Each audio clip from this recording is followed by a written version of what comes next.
Tapi ini dulu. Tapi on kan? Kamera atas. Cabut ya. Cabut.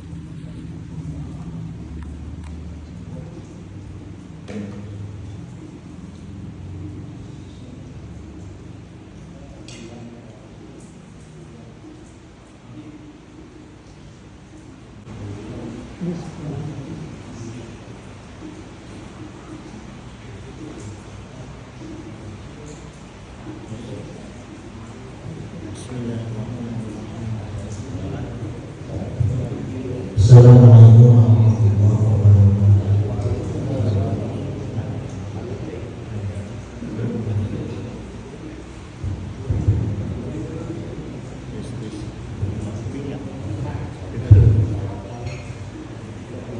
Alhamdulillahillazi anzala minas samaa'i ma'an wa akhraja bihi minas samarati rizqan. Wassalatu wassalamu ala sayyidina Muhammadin wa ala alihi wa sahbihi ya nabiyul ulumi wal hikam. Allahumma arzuqna fahma nabiyina wa fiqhal mursalina wa ilhama malaikatil muqarrabina bi rahmatika ya arhamar rahimin. Hadirin tarawih semuanya hadirin kiram min jami'i sayyidina ayyuhal mukarramun sahibul dolan allazi yaqimuna fi hadzal masjid jami' ihsan zadaqallahu wa ihsanan. Ayyuhal ikhwan, maghrib kayaknya insyaallah kurang kupas lanjutan mana ilmu adab sama majelis ilmu ya. Jadi jamaah sekalian, aturan yang paling wajib ya, yang paling wajib di thalabul ilmi nyata disampaikan ku Syekh Abu Yazid Al-Bustami dina kitab tafsir Ruhul Bayan. Qala malam yakun lahu syai'un fa syai'uhu as-syaitan. Jadi Syekh Abu Yazid mengatakan bahwa siapa yang tidak mempunyai guru anu ngajina tanpa guru, maka gurunanya itu setan. Ya. Nah, di mana yang paling pasti kita ada guru, kita di majelis ilmu. Ya. Itu karena kalau sendiri-sendiri susah. Ya, itu jamaah. Sedangkan sekarang itu banyak orang yang saking pengen jadi ceramah berguna karena buku, karena terjemahan. Maka disebutnya kita sama dengan ngajinya ke setan gitu. Ya. Kemudian jamaah sekalian, gurunya yang bagaimana? Nah, pertanyaan ayo. Abu Zakaria rahimahullah qala ilmun bila adabin kanarin bila hatofin.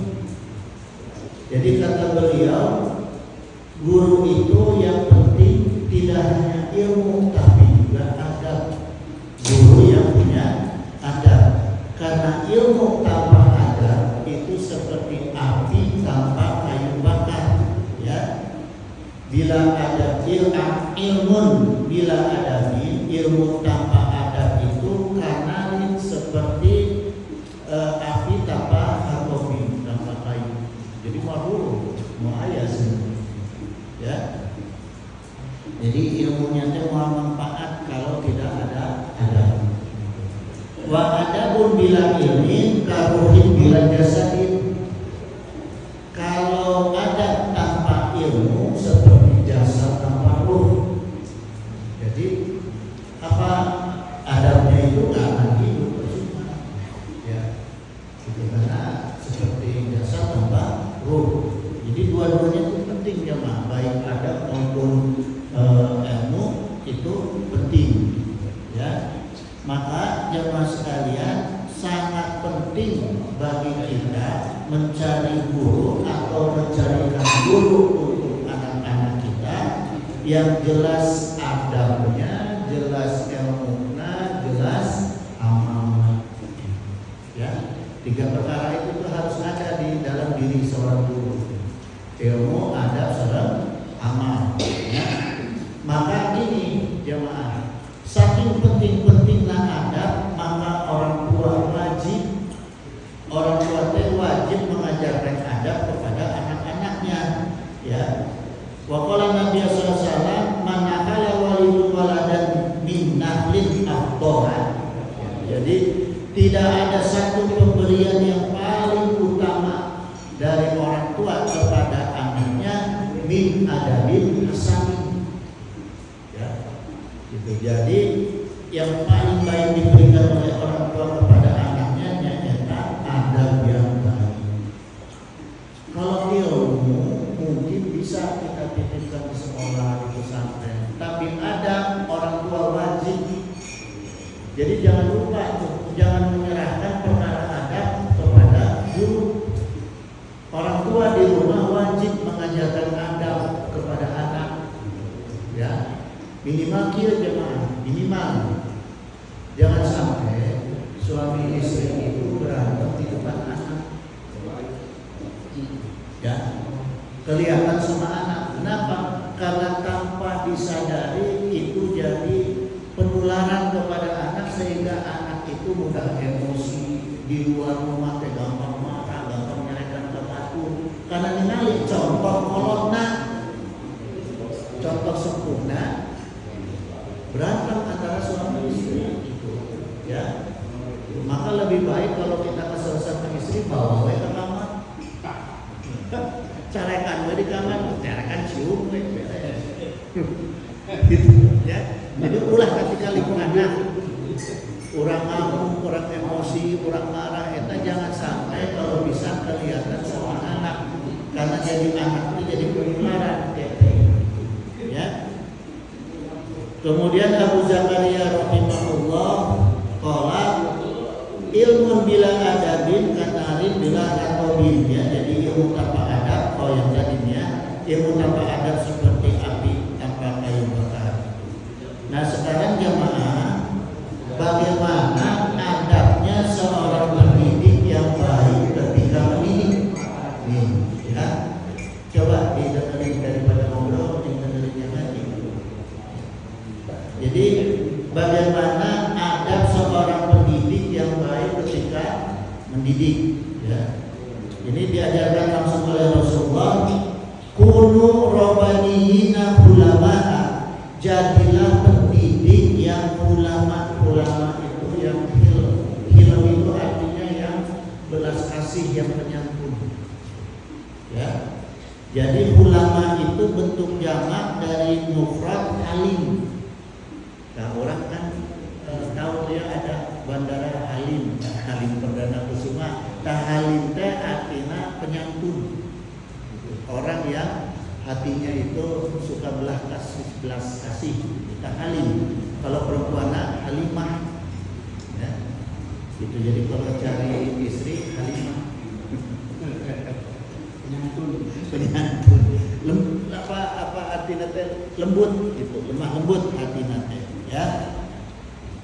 Maka dulu jamaah saya ingat itu ya, di Picung itu saya diajarin doa, Allahumma alhimni rusdi wa aisni min syarri nafsi, Allahumma aghnini bil ilmi.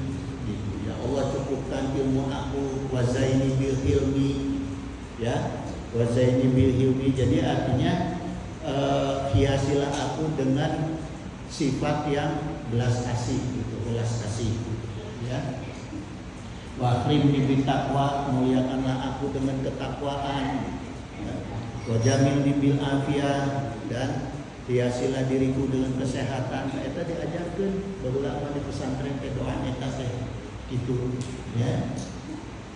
Kemudian yang kedua jamaah, fuqaha ulama, ini sabda Rasul, ya. Wa qala Rasulullah sallallahu alaihi wasallam aidan, fuqaha para ahli fikih, ulama wa yuqalu arabiyaniyu, ya.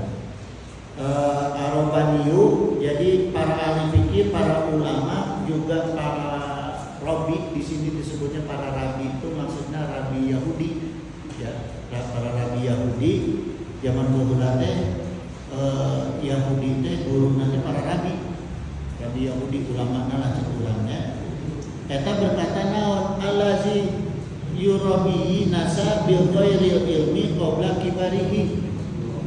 Jadi metode mengajar para ulama, para ahli fikih dan para rabi Yahudi eta mendidik manusia itu dimulai dari pengetahuan dasar. Jadi dari kitab-kitab paling heula namun di pesantrennya seperti Surah Al-Topek, Durumiyah, ya, Sabina, kitab-kitab putih heula Tijan, ulah langsung ke Alfiyah, ulah langsung ke kitab besar gitu. Jadi ulama-ulama para ahli fikih teh ngajarnya dari mulai yang paling rendah dulu dan gitu. Ya. Gitu. Qabla kibadihi, sebelum ditingkatkan ilmunya ke yang lebih tinggi.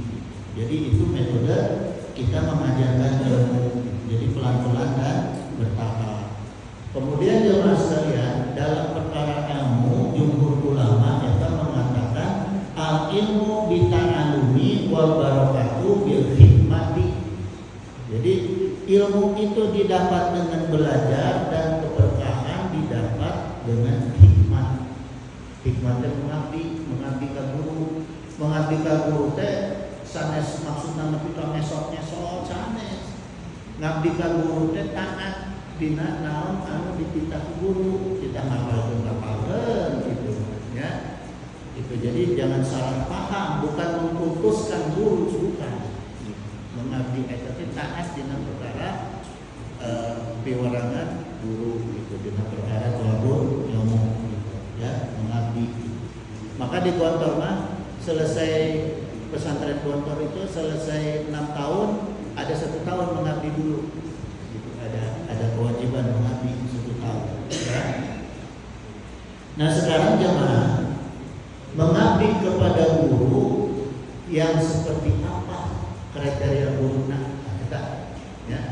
Kriteria guruna ini disebutkan ku Imam Ghazali dina kitabna Al-Adab fi Majmu'ah Rosali ya. Imam Ghazali itu menyampaikan adabul ulama atau adabul alim ya, adabnya orang-orang yang berilmu atau para ulama.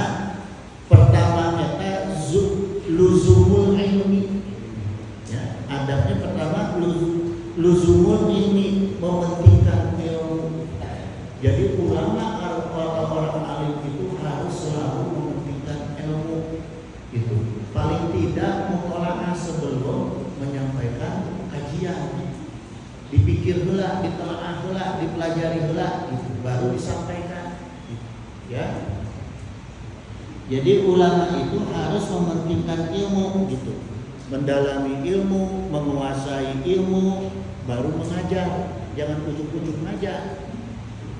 Ya, saya jemaah menurut tadinya, kalau habis sarapan ya, kalau habis sholat subuh, habis ibadah sunnah, sarapan itu sambil ngaji, sambil membaca, sambil ngaji, sambil WA-an dengan keluarga yang di Pijung atau di jam 5 sampai jam 9 tiap hari gitu. Ya, supaya kita memahami apa yang kita pelajari. Jadi kita menyampaikan apa yang kita paham, bukan menyampaikan apa yang tidak kita paham. Karena kalau tidak kita paham, tidak akan kita bisa mengamalkan. Ya, itu jemaah. Jadi pentingkan ilmu. Ada pesantren yang saya perhatikan tuh ya, bukan di sini tapi ya, masalah santri diserahkan ke orang lain, ulangannya masih buka mana kiai. Ya, namun kiai itu harus benar-benar kalau sudah memilih diri menjadi kiai, ya sudah, harus mementingkan ilmu. Wal amali bil ilmi, dan harus mengamalkan ilmunya, itu yang penting. Ya, itu. Jadi bukan cuma diajarkan, tapi harus mau mengamalkan. Kemudian yang kedua, jemaah, syarat menjadi seorang ulama atau orang alim itu wadawamul waqori, mendawamkan sikap martabat diri. selalu mau menjaga martabat diri, menjaga sikap gitu, ya, menjaga akhlak yang baik, sifat yang baik, terutama di mulutnya, perkara mulut dan perilaku yang baik. Ada orang kiai ya yang saking hayang kapake ngaji teh sampai keluar bahasa-bahasa porno, bahasa-bahasa yang nggak sopan, nggak pantas. Ya, itu bukan kiai. Ya, harus dijaga. Ya, karena itu syarat dari ulama. Terus yang ketiga adalah wamanu takaburi, dilarang untuk takabur. Ulama itu tidak boleh sombong gitu, ya. Mana'ah itu maknanya laki-laki, larangan untuk laki-laki atau mamnu, ya.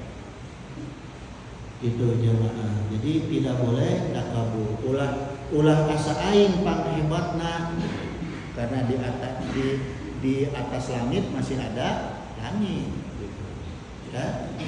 Anu kaopat wa takut doa ibihi, dan tidak meninggalkan mendoakan gurunya. Nah, sebagai ulama kan menjadi ulama itu pasti punya guru. Nah, sebagai ulama itu wajib mendoakan gurunya, tidak boleh meninggalkan gurunya. Maka digentur jemaah, ya, setiap pada Jumat itu Mama Nuh langsung memimpin sholawatan, doa misal guru, mulai daripada Rasul, guru, orang tua, ya. Itu setiap pada Jumat dawah. Ya, alhamdulillah saya juga ikut menawarkan melanjutkan dawahnya Mama. Ya. Kalau yang mau ikut boleh. Setiap pada Jumat di majelis saya itu kita mengadakan sholawat dawam setiap pada Jumat. Jadi puluh 11, Falaq, Nas, Nariyah 11, Yasin baru doa. Nah, setelah itu makan. Ya, makan sama-sama disediakan insyaallah. Ya, setiap pada sholat Jumat. Nah, terus syarat ulama yang kelimanya eta wariqu bil anu ta'alumi gitu. Ya. Jadi syarat yang kelima itu seorang guru, seorang ulama itu wajib lembut kepada santri-santrinya, harus ramah kepada santri-santrinya. Ya, nggak boleh sedikit-sedikit marah, nggak boleh. Rasulullah aja nggak pernah marahin para sahabat. Ya, itu jamaah. Kemudian yang keenam, wa ta'ani bil muta'ajjarofi gitu. Artinya hati-hati, bersikap hati-hati, ya, kepada orang yang sifatnya arogan. Karena suka ada jamaah orang yang sifatnya arogan, gitu, ya, suka marah-marah, tiba-tiba datang marah-marah, gitu, orang misalnya, ya. Nah, itu kita memang diwajibkan untuk hati-hati. Nah, yang ketujuh, wa islahul mas'alati lil balidi gitu. Memperbaiki tugas ulamanya itu memperbaiki orang-orang yang tidak punya ilmu pengetahuan, yang bodoh. Orang-orang yang bodoh itu kewajiban ulama supaya menjadi pintar, harus mau mengajar gitu, ya. Yang eta ngajarnya harus telaten, harus sabar. Mau bisa gitu.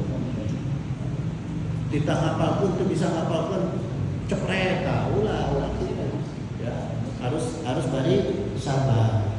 Kemudian syarat ulama yang ke-8 wa barkul amfati min qaulin la adri. Orangnya itu ulama juga harus mau merendahkan diri dengan mengatakan tidak tahu, la adri, tidak tahu. Jadi jangan setiap ada pertanyaan dijawab dari ngarang, sok tahu pula. Harus mau mengatakan, oh saya tidak tahu, ana la adri, ya nggak tahu saya. Nanti kalau perlu nanti cari dulu, nanti insya Allah jadi PR, nanti ke depan kita cari tahu, ya. Jadi jangan sok tahu gitu. Nah, yang ke-9 wa takunu himatahu inda su'ali. Nah, harus selalu semangat ketika ditanya. Jangan jadi guru, jadi ulama, ya, atau jadi kiai kalau ada yang nanya jawabnya teh malas-malesan, nggak boleh. Ya, harus jelas, harus kelihatan semangat gitu jawabnya. Kenapa jamaah? ya. Khulasotan minas sa'ili li ikhlasi sa'ili gitu. Jadi untuk menyimpulkan kalau ada orang yang bertanya, itu kita harus bisa menyimpulkan apakah pertanyaan ini sifatnya ngetes sungguh atau memang benar-benar pengen tahu. Karena kadang-kadang ada orang yang bertanya itu cuma ngetes. Nah ini guru orang benar tuh nih, punya ilmu tuh dites, ditanya gitu. Ada yang begitu. Nah, jadi ulama harus bisa memahami orang yang bertanya ini apakah sifatnya ngetes atau murni bertanya. Ya. Itu jamaah.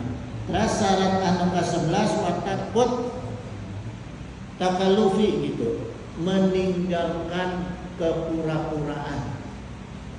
Jadi seorang ulama, seorang alim tidak boleh pura-pura. Orang purba atau orang purba? Apa orang purba? Pura-pura baik. Ulah jadi orang yang pura-pura baik, nggak boleh. Gitu. Seorang ulama mah harus baik beneran, nggak boleh pura-pura baik. Ya. Terus yang ke-12 wastima'ul hujati, dan harus mau mendengarkan hujah. Harus mau mendengarkan argumen atau alasan orang lain. Ya, atau alasan santri. Kenapa kamu tadi nggak ngapalin? Oh iya mama, abdi teh bisana pedamang, aku harus mau. Gitu, ya. Jangan kumaha dewek. Jadi ulama teh ulah kumaha dewek, kudu mau mendengarkan alasan, ya. Anu ka-13 wal qabuli laha wa in kanat minal khasmi gitu.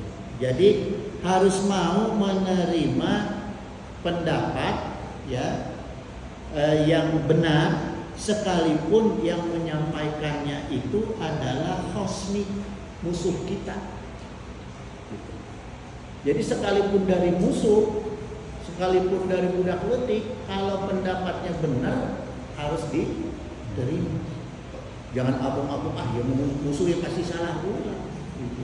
Ya, harus mau jujur gitu.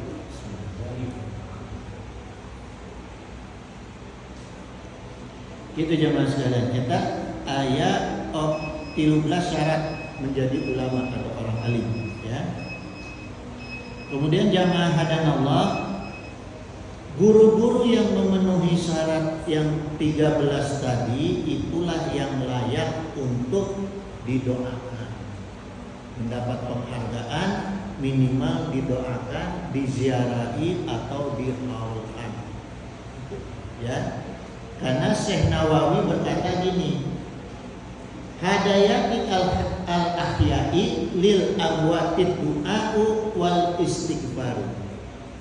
Jadi kata Imam Nawawi, kata Syekh Nawawi, hadiah ahyai untuk hadiah dari orang-orang yang hidup, ya.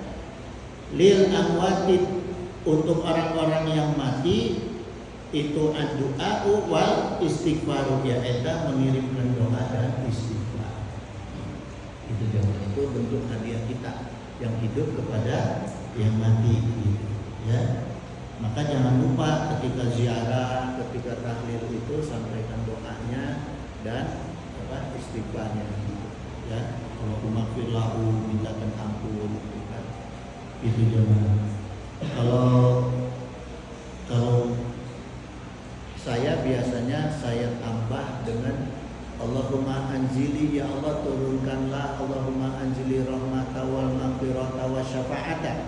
Ya Allah turunkanlah rahmat, turunkanlah ampunan, turunkanlah syafaat, ya, ala ahli kuburi, kepada para ahli kubur, ya, min ahli la ilaha illallah Muhammadur Rasulullah, kepada ahli-ahli kubur yang ahli tauhid, ahli syahadat.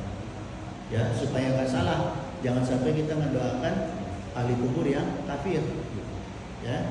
Itu jemaah. Nah, terus jemaah sekalian, para ulama salaf itu dulu para ulama salaf itu mengatakan ini di kitab Durratun Nasihin, Masolatu ila wada itu, ya, tidaklah aku mengerjakan sholat ila kecuali wada itu mendoakan kedua orang tuaku, lawillazi walimasyaihi jami'an, dan mendoakan semua guru-guru aku. Ya, itu para ulama berdoa. Jadi setiap sholat, pada sholat tidak hanya orang tua tapi guru-gurunya didoakan. Ya, Allahumma fir li masyayikhina wa liman alamana warhamhum wa akrimhum bi riwatnikal adim. Kita doa untuk kepada guru-guru kita gitu, ya. Kemudian jamaah sekalian, minggu lalu itu terakhir Jumat kemarin itu kan berlangsung haul, ya, di Bengkulu. Nah, sekarang yang saya mau ceritakan mengenai hal ini, mengenai dalil, ya. Kenapa diadakan haul? Jadi kita juga jangan sampai sekedar utur-muni.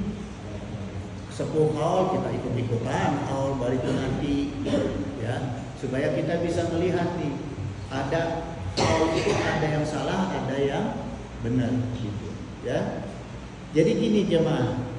Dalilnya hal itu diambil dari hadis, ya. Wa qala Nabi sallallahu alaihi wasallam ya juru syuhada'a, Rasulullah SAW itu selalu mengunjungi makam para syuhada di Uhudin, di bukit Uhud, fi kulli haulin. Nah, ini kata haulnya ini haulin.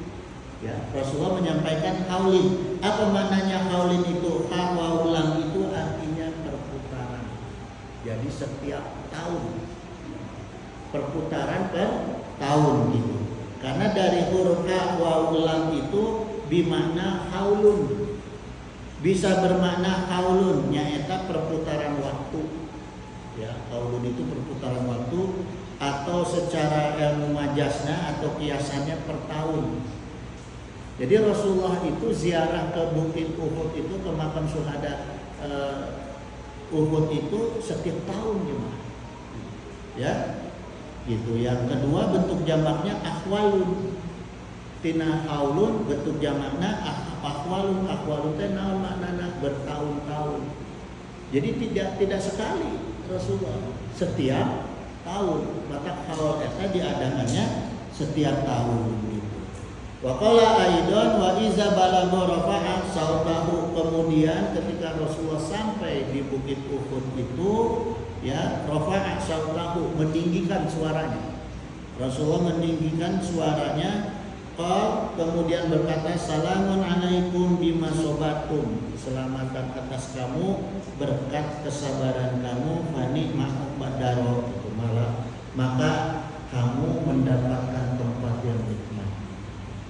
Jadi naon maksudna ieu jamaah dina hadis ieu maknana bahwa boleh, bahkan dicontohkan oleh Rasulullah untuk mengadakan haul setiap tahun. Siapa yang dihaulkan? Orang-orang yang berjihad.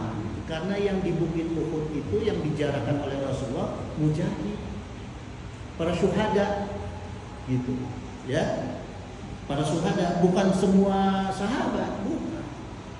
Yang dijarahi adalah para syuhada, gitu. Nah, sekarang begini jemaah, syuhada itu kan orang-orang yang berjihad. Makna jihad naon? Supaya nggak salah nih, jangan setiap orang kita haulin, ya. Karena yang dicontohkan Rasulullah itu adalah orang-orang yang berjihad. Nah, secara lugah kata jihad eta jahada al-jahdu al-juhdu. Jadi makna jahada ini, ya, menurut ulama lugah Ar-Raghib Al-Asfahani rahimahullah, bahwa al-jahdu nya eta maknana kesulitan, ya, gitu. Jadi kalau di doma nya eta kesulitan, al-jahdu, gitu, ya. Nah, kalau al-juhdu, ya, kalau tadi di fathah al-jahdu itu kesulitan, jimnya, kalau jimnya di doma, al-juhdu nya eta kemampuan, ya, maknanya. Jadi kalau kita simpulkan dari sisi lugah, sisi bahasa, jihad itu harus mengerahkan semua kemampuan secara maksimal untuk mengatasi kesulitan. Gitu, ya. Nah itu maknanya jihad gitu. Jadi kalau ada kesulitan dakwah, kesulitan eta harus kemampuan. Kalau mau enaknya aja bukan jihad, namanya ogohan. Ya. Lalu kata jihad juga jemaah diambil dari kata jahada yujahidu jihadan. Artinya berjuang sekuat tenaga gitu. Jadi secara istilah, nah ini jemaah ini yang makna pentingnya nih ya yang harus saya sampaikan. Jadi di dalam kitab Al-Mu'jam Al-Wasit makna jihad eta qitalun man laisa lahu dim qitalun man laisa lahu dimmatun minnal kufar. Ya, jadi makna jihad eta memerangi orang kafir yang tidak ada ikatan perjanjian damai. Itu jihad. Jihad dalam bentuk perang. Ya, kalau jihad dalam bentuk perang itu kepada kafir-kafir yang menyerang, yang tidak ada perjanjian damai. Seperti di mana contohnya di Palestina. Nah, itu benar jihad di Palestina. Gitu ya. Jadi kalau ada orang di Indonesia teriak-teriak jihad, ke sana aja ke Palestina, itulah video. Gitu. Ya, gitu. Nah, sekarang jemaah, bagaimana makna jihad di luar kondisi perang? Seperti diurang. Jihad seperti diurang ini maknanya nyaeta Allah Ta'ala berfirman, ya kita pakai dalil dari firman Allah Al-Furqan ayat 52, fala tuti'il kafirina, maka jangan kamu mengikuti orang kafir. Itu minimal. Ulah tasyabbuh. Hati-hati nih. Mau Natalan, mau tahun baru, ya. Orang kita suka ikut-ikutan, ya. Karena di tahun baru itu isinya 3 agama selain Islam. Nasrani, lonceng, Majusi, bakar-bakar petasan, bakar api, kan Majusi, ya, anu nyembah eta. Majusi, terus Yahudi terong. Ya. Tapi anu tepuk tangan, anu bunga, anu gembira orang Islam sama. Gitu. Orang Islam meningkatnya di rumah. Gitu. Ya, itu jemaah. Jadi pertama jihad pertama kita di luar perang itu jangan sampai tasyabuh, haram bertasyabuh, ya. Kemudian yang kedua, jemaah, jihad yang paling utama itu waqala Nabi sallallahu alaihi wasallam raja'tum minal jihadi asghari ilal jihadil akbar. Jadi setelah perang Badar, Rasulullah mengatakan kepada para sahabat, kita baru saja pulang dari jihad kecil menuju jihad yang paling besar, gitu, ya. Fakila ditanya ke para sahabat kepada Rasulullah, wa ma jihadul akbar ya Rasulullah? Faqala, kemudian dijawab ke Rasulullah, jihadun nafsi. Jadi jihad yang paling utama adalah jihad melawan diri sendiri, melawan hawa nafsu, ya. Terus yang kedua, jemaah, jihad di luar perang itu, ya, ini Allah yang menyampaikan di Dina Al-Furqan ayat 52, wajahidhum bihi, maka berjihadlah kamu terhadap mereka. Maknanya di sini hitopnya kepada orang kafir, ya. Bihi nahiyah dengan Al-Quran, ya. Jadi Allah menyampaikan berjihad kepada orang kafir di masa damai itu dengan Al-Quran. Maknanya dakwah, ya. Karena dakwah ini disebut Allah jihadan kabir, jihad yang besar, gitu. Dakwah itu termasuk jihad yang besar, gitu jemaah, ya. Jadi jihad untuk agama, jihad yang paling besar yang untuk agama adalah dakwah, gitu, ya. Sekarang pertanyaannya nih jemaah, jihadnya dibayar nggak sih? Hah? Hah? Enggak. Dakwah dibayar tuh? Jihad lain. Jihad. Bukan. Semua boga ganjaran ngomong. Hah? Semua boga ganjaran. Mana mulus mah? Ya. Jadi dakwah itu sejajar tingkatannya dengan jihad. Perintah Allah ini, jihad di masa damai, di luar masa perang adalah dakwah. Selain melawan hawa nafsu diri sendiri, ya. Nah, maka bayarannya jihad, jamaah. Bayarannya jihad itu dijelaskan ku Allah kata apa bentuk bayaran jihad? Ghanimah. Ya. Maka pernah saya dengar ada salah seorang ustadz ya, nasional, saya sebut aja namanya Ustadz Somad. Ya. Orang yang berdakwah itu dibayar sama dengan ghanimah. Katanya. Ya. Nah sekarang kita lihat nih, apa makna ghanimah. Ya. Di dalam Quran surat Al-Anfal ayat 41. Ya. Wa'lamu annama ghanimtum min syai'in. Wa'lamu, dan ketahuilah, ini tegas fil amr. Allah perintahkan supaya kita mengetahui, ya. Annama sesungguhnya apa saja ghanimtum, ghanimah itu yang kamu peroleh sebagai min syai'in, dari segala bentuk rampasan perang. Ya, itu namanya ghanimah, rampasan perang. Fa ana lillahi khumusahu wa li rasulihi walizil qurba wal yatama wal masakini wa benis sabili. Maka sesungguhnya, ya, ini Allah yang sampaikan. Fa ana, maka sesungguhnya taukid hasil ghanimah itu seperlimanya untuk Allah, seperlimanya untuk Rasulullah, untuk para kerabat, untuk anak yatim, untuk orang miskin, dan untuk Indo sabil. Untuk dai ada nggak? Ada nggak disebutkan dalam ayat ini untuk dai? Ya, gitu jemaah. Gitu jemaah. Jadi dakwah itu boleh nggak kita minta sampaikan di tarif 1,5 juta misalnya? Kalau seikhlasnya gimana jemaah? Nah, kalau bentuknya hadiah, kita nggak minta nggak apa-apa, tahu-tahu ngasih, gitu. Nah, itu sih terserah. Ya, itu kebaikannya orang yang memberi hadiah, gitu.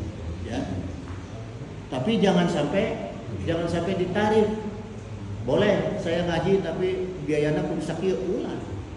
Haram jamaah, ya. Bahkan gini jamaah, saking haram-haramnya mengambil upah dari dakwah, Rasulullah SAW itu sendiri menyampaikan man akala bil ilmi, siapa yang makan dari ilmu aku, kata Rasul, ya, tosamahullahu ainaihi, maka akan dibutakan kedua matanya. Jangankan untuk beli yang lain, untuk makan aja nggak boleh. Dari ilmunya Rasul. Itu jamaah, ya. Maka kalau di ilmu pengetahuan itu ada yang namanya plagiat. Ilmu orang dipakai sama dia gitu, tanpa izin, itu namanya plagiat. Nah, sekarang orang yang pakai hadis untuk cari duit, minta izinnya ke Rasulullah kapan? Itu aja pertanyaannya, ya kan? Itu. Maka tosamallahu ainaihi, maka Allah akan butakan kedua matanya, au wajhahu, dan Allah gelapkan mukanya. Wajahnya itu Allah gelapkan, wa kanatin naru Allah bihi, maka neraka itu lebih layak untuk dia. Ya. Maka maknanya hadis ini apa jemaah? Jangan dakwah dipakai untuk cari makan, apalagi untuk cari kekayaan, tak boleh. Gitu, ya. Nah, kemudian jemaah sekalian, balik lagi ke perkara pokok yang kita kaji mengenai jihad. Ya. Jadi tadi dakwah sama dengan kedudukannya dengan jihad. Nah, dalam tafsir Al-Maraghi disebutkan bahwa jihad itu dibagi tiga. Pertama, jihad saif. Jihad saif itu jihad yang menggunakan senjata, pedang, perang. Itu jihad saif. Kemudian jihad hujah. Jihad yang sifatnya dakwah tadi. Ya, yang sifatnya dakwah. Sifat hujah ini perlu. Kenapa jamaah? Karena lawan orang kafir sekarang selain perang, mereka menggunakan cara memerangi Islam itu dengan sifatnya ghazul fikri, perang pemikiran. Ya, dihantam nih orang Islam, dihantam pemikirannya supaya mikirnya salah, supaya ikut-ikutan Yahudi, supaya ikut-ikutan cara Nasrani, cara berpikirnya. Nah, itu namanya ghazul fikri gitu. Maka perlu ada jihad yang sifatnya jihad hujah. Ghazul fikri dilawan dengan pemikiran-pemikiran yang asli Islam gitu. Ya, itu namanya jihad hujah gitu. Yang ketiga adalah jihad burhan. Jihad burhan itu yang dengan dalil. Untuk memperkuat hujah itu perlu ada dalil. Jadi namanya kita ngaji begini jemaah. Ya. Kalau ngaji itu ada baiknya jangan kebanyakan akalnya, penyampaian pemikirannya, tapi harus dibarengin dengan teksnya, teks dalilnya, baru kita beri pemahaman sehingga bisa dikoreksi. Gitu, ya. Maka jemaah, setiap saya ngaji itu saya rekam, bahkan saya lemparkan ke YouTube supaya orang bisa mengkoreksi saya salah apa enggak. Ya, harus disampaikan dalilnya. Gitu. Jangan cerita aja panjang, dalilnya satu dua hadis, ngomongnya 3 jam. Nah, itu akhirnya banyak kacaunya dan nggak bisa dikoreksi. Itu ya. Maka dakwah yang masuk ke dalam jihad itu harus ada jihad yang sifatnya burhan, harus menyampaikan dalil-dalilnya. Gitu. Ya. Kemudian target jihad jemaah sekalian, waqala Nabi sallallahu alaihi wasallam wal mujahidu man jahada nafsahu fi taatillah gitu. Jadi mujahid itu orang yang berjihad, yang memerangi jiwanya sendiri. Pertama, kita jihad itu harus bisa mampu, targetnya itu memerangi jiwanya sendiri untuk bisa masuk ke dalam ketaatan kepada Allah. Jadi target jihad itu jangan ngebenerin orang luar dulu, diri sendiri dulu. Targetnya nih, ya, jihadin dulu diri sendiri, dakwahin diri sendiri supaya bisa taat kepada Allah. Baru ke orang lain, gitu ya. Karena orang yang tidak taat sama Allah kemudian ngajarin orang lain, ngaco jadi nih jemaah. Orang dirinya sendiri nggak taat ngajarin orang, jadinya apa kayaknya? Ya kan? Gitu nggak boleh jemaah. Jadi harus mentargetkan diri sendiri dulu dalam berdakwah dan berjihad. Wal muhajiru man hajaro manahallahu anhu gitu. Dan muhajir orang-orang yang berhijrah. Berhijrah dari mana? Berhijrah ya, manahallahu anhu, berhijrah dari larangan Allah. Orang yang meninggalkan larangan Allah masuk kepada ketaatan Allah itu hukumnya sama dengan berjihad. Berhijrah. Nah, ya, sama dengan berhijrah, dapat pahala hijrah. Maknanya jadi hadis ini jemaah, jihad dan hijrah itu harus berbarengan, gitu, ya. Karena hijrah memindahkan kebiasaan qalbun mayit, hati yang mati, kepada qalbun salim, hati yang hidup, ya, dan memindahkan al-aqlu fasidun, akal yang rusak, ke al-aqlun kamilu, itu memerlukan jihad. Gitu, ya. Tidak bisa kita secara gampang hati kita yang mati dihidupkan, akal kita yang rusak dibaikan kalau tanpa ada niat jihad. Coba aja, ya, gitu. Susah mau pangkat ulama, pangkat kiai, pangkat ustadz, nggak bisa kalau nggak ada niat jihad. Artinya nggak ada niat kesungguhan, gitu, ya, untuk menghijrahkan hati kita dan akal kita, gitu, ya. Itu jemaah. Nah, kemudian jemaah sekalian, ini kembali ke masalah haul, ya. Karena tidak semua orang yang mati dihaulkan. Bahkan kadang-kadang ayah kita sendiri kita nggak haulkan, ya. Orang tua kita sendiri mati kita haulin nggak? Enggak, kadang-kadang, ya. Gitu. Kalau yang ingat doang, ya. Gitu. Nah, sekarang gini, jemaah. Kenapa? Ya. Kenapa orang lain itu yang hidup terdorong untuk menghaulkan orang yang mati? Rahasia apa di orang yang mati itu? Nah, itu pertanyaannya, ya. Sekarang gini, jemaah, karena hal itu setiap tahun kita ambil dalilnya ini. Menjawab pertanyaan kenapa manusia yang hidup terdorong untuk menghaulkan orang yang sudah mati.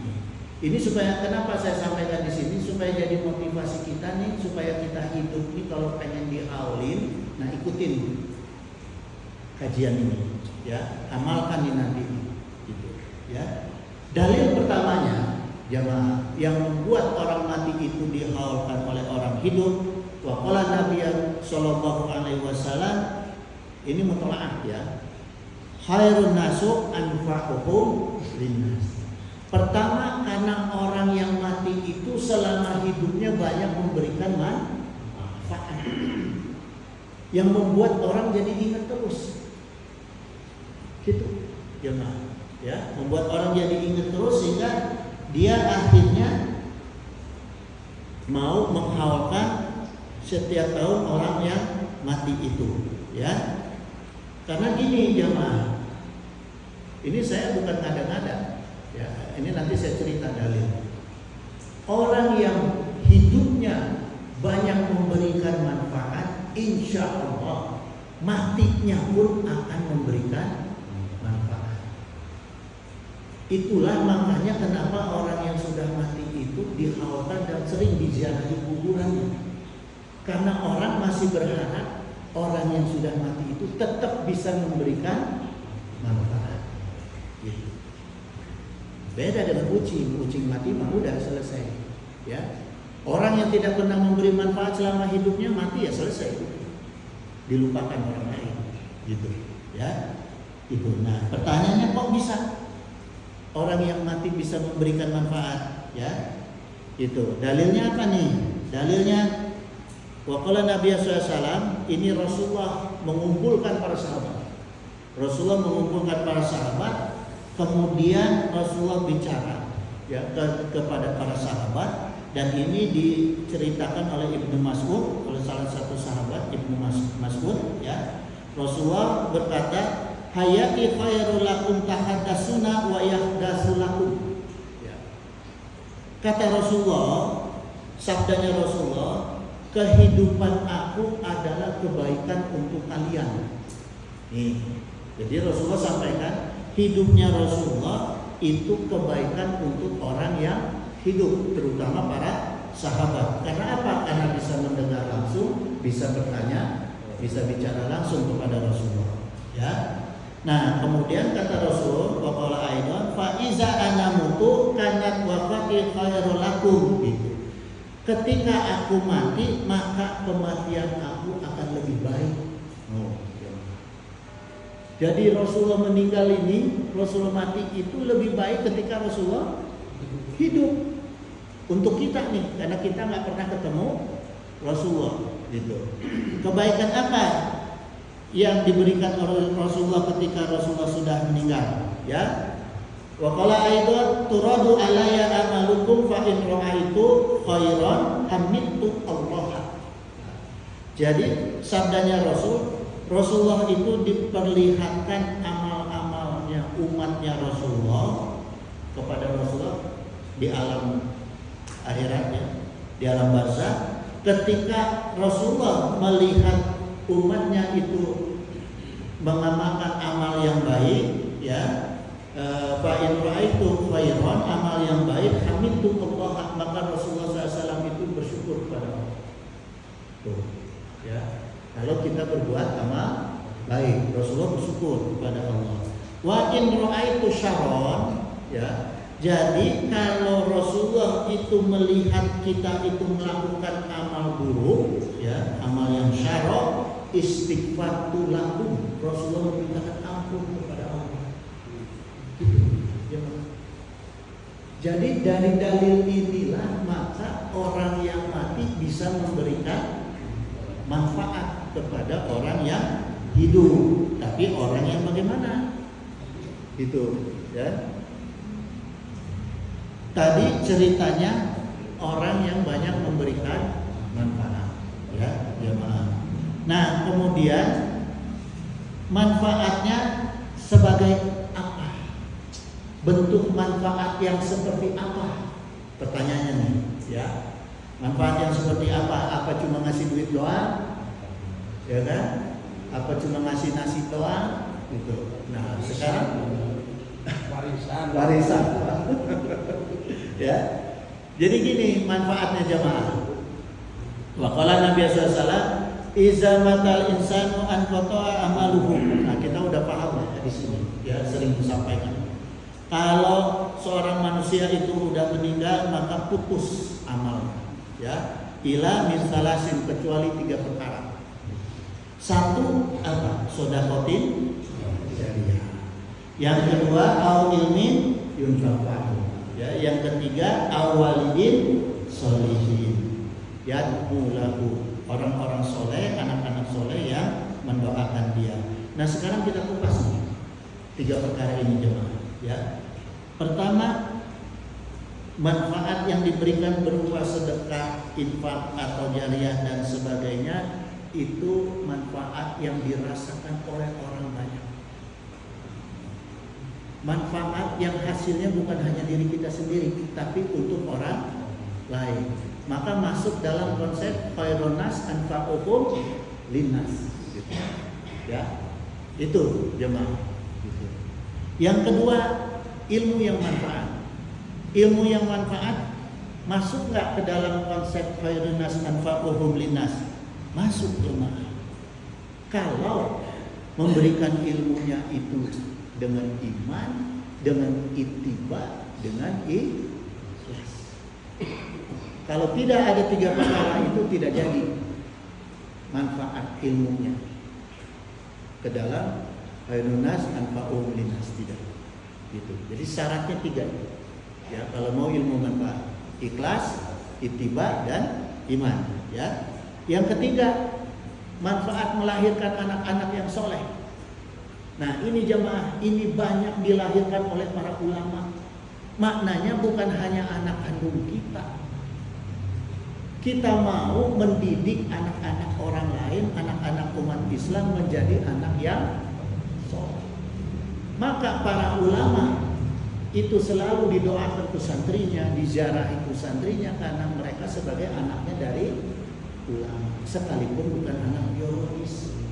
Minimal harus bisa melahirkan anak-anak yang soleh, sekalipun bukan dari rahim istri kita. Itu jemaah maknanya. Ya, melahirkan anak yang soleh masuk dalam konsep khairun nas anfa'uhum linnas. Maka zaman dulu jemaah, ya, tiap maghrib itu saya ingat itu di rumah-rumah orang-orang ustaz-ustaz tumbura, ustaz-ustaz kampung tuh anak-anak kecil pada ngaji Quran, pada itu, itu jemaah. Itu. Maka ketika meninggalnya pun pasti dihaulin ke orang, dijarahin ke orang, gitu. Karena melahirkan anak-anak yang soleh, gitu. Ya. Kalau yang nggak masuk dalam 3 kriteria itu, sekalipun pangkatnya kiai, ustaz, ulama, jangan harap ada orang yang menziarahi. Itu. Jemaah, ya, gitu ya. Jadi itulah makanya ulama yang memberi manfaat yang sifatnya lebih luas ya ketika hidupnya, maka meninggalnya pun beliau-beliau itu akan akan memberikan manfaat kepada orang-orang yang hidup gitu jemaah ya gitu. Tapi bukan sebaliknya ada orang-orang nauzubillah summa nauzubillah ya di sini nggak ada jemaah, di luar itu saya lihat ya, orang-orang yang modalnya dalil agama tapi dipakai untuk memanfaatkan orang lain. Jadi bukan memberikan manfaat tapi memanfaatkan orang lain. Ceramah kemana-mana supaya memberi zakat, menang zakat dipakai beli jaket. Banyak yang begitu ya. Itu nauzubillah summa nauzubillah, itu jemaah sekalian. Nah, jam berapa sekarang? 5 menit lagi jemaah. 5 menit lagi ya. Jadi jemaah sekalian, dalilnya termasuk dalil haul ini atau ziarah ke makam orang soleh ini ya. Dalil yang bisa kita ambil ini dari hadis yang disampaikan oleh Ummi Darda radhiyallahu anhu an Abu Darda radhiyallahu anhu gitu. Qala Rasulullah SAW, "Ma min abdin muslimin yad'u lil akhihi bi dhahiril ghaibi." Tiadalah orang hamba ya yang mendoakan saudaranya yang secara gaib, yang tidak diketahui oleh saudaranya ya. Bidohiril ghaibi artinya orangnya itu secara dohir dia tidak tahu kalau dia lagi didoakan oleh kita. Ila qolal malaku walaka bimithlin, kecuali malaikat akan berkata walaka bimithlin, dan untuk kamu juga doa kamu itu kembali kepada kamu ya. Jadi kita kalau mendoakan saudara-saudara kita itu makanya doanya gini aja, Allahumma inna nas'aluka, gitu aja lah jemaah, gampang ya. Jangan berdoa untuk Allahumma inni as'aluka, jangan berdoa untuk kepentingan kita sendiri ya. Doa aja gitu untuk Allahumma inna nas'aluka, untuk semua gitu. Kan semua yang nggak tahu kalau kita doakan, maka doa itu akan berbalik kepada kita juga. Diaminkan ke malaikat untuk kita gitu ya. Rawahu Muslim wa fi riwayati Muslim, gitu diriwayatkan oleh Muslim gitu ya. Manda ali akhihi bidokhiril ghaibi, barang siapa yang mendoakan saudara-saudaranya tanpa diketahui atau secara gaib, qalal malaku muwakkalu bihi amina walaka bimithlin gitu. Malaikat itu ditugaskan khusus oleh Allah untuk mengaminkan doa gitu ya. Itu jamaah. Nah, dalil ini menjadi kias, menjadi patokan pengambilan hukum yang sifatnya hukum kias. Usaha Usaid Az-Zabidi mengkiaskan doa untuk kita mendoakan ahli kubur itu disamakan, dikiaskan dengan doa yang dalil hadis tadi, mendoakan orang yang tidak diketahui. Karena kita mendoakan orang yang sudah mati itu kan orangnya gaib. Gitu. Orangnya tidak ketemu sama kita, tidak di hadapan kita gitu ya. Maka Said Az-Zaidi qala kal yuqadimu adu'u li nafsihi summal maitu au bil aksi gitu. Seorang yang memanjatkan doa untuk diri sendiri ya, dan berdoa untuk orang yang sudah meninggal. Azohiru asani izid doaku lil maiti mustajabun ya. Maka maknanya pasti yang kedua inilah doa untuk orang-orang yang sudah meninggal itu tentu akan diijabah, mustajabun. La mukhalata qiyasan ala du'ail ghaibi gitu. Seperti doa untuk orang-orang yang kita doakan secara gaib. Gitu jemaah ya. Jadi kita nggak mubazir mendoakan orang yang sudah meninggal ya. Bahkan disunahkan, dianjurkan setelah mendoakan orang yang sudah meninggal berdoa untuk diri kita sendiri supaya diaminkan ku malaikat. Gitu. Jemaah ya. Itu sumayakunu adu'u li nafsihi fa huwa akhrab ayustajaba nazron lil karami lahi ta'ala gitu. Jadi kalau seorang berdoa untuk diri sendiri ya setelah mendoakan ahli kubur, maka doanya itu akan dijawab karena kemurahan hatinya Allah. Gitu jemaah ya. Wasi'ati fadlihi gitu. Dan karena sangat luasnya rahmat Allah. Itu jemaah ya. Itu jemaah sekalian, ayeuna udah jam 8. Pertemuan berikut kita lanjutkan perkara ziarah dan perkara haul ya, pendalaman lagi kajiannya. Mudah-mudahan manfaat untuk kita semua. Jangan lupa doain saya jemaah. Ya. Jangan cuma bisa ngomong doang. Innahu sami'un qaribun mujibud da'wat wa yaqdi hajat. Subhanaka Allahumma wa bihamdika asyhadu an la ilaha illa anta astaghfiruka wa atubu ilaik. Wallahu muwaffiq ila aqwamit thoriq. Assalamualaikum warahmatullahi wabarakatuh.